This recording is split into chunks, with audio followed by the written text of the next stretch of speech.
મહેસાણા જિલ્લા પોલીસ વડા હિમાંશુ સોલંકી તથા નાયબ પોલીસ અધિક્ષક દિનેશસિંહ ચૌહાણની મિલકત સંબંધી ગુના નાબૂદ કરવાની સૂચના અન્વયે વિસનગર શહેર પોલીસને મોટી સફળતા મળી।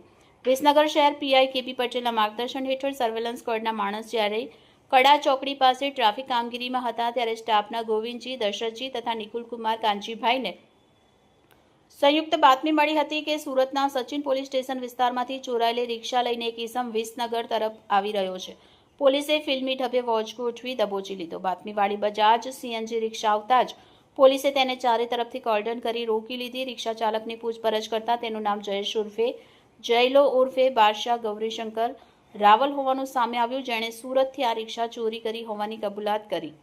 વિસનગર શહેર પોલીસની આ સચોટ અને ત્વરિત કામગીરીથી સુરતનો વણઉકાયેલો ગુનો ઉકેલાઈ ગયો।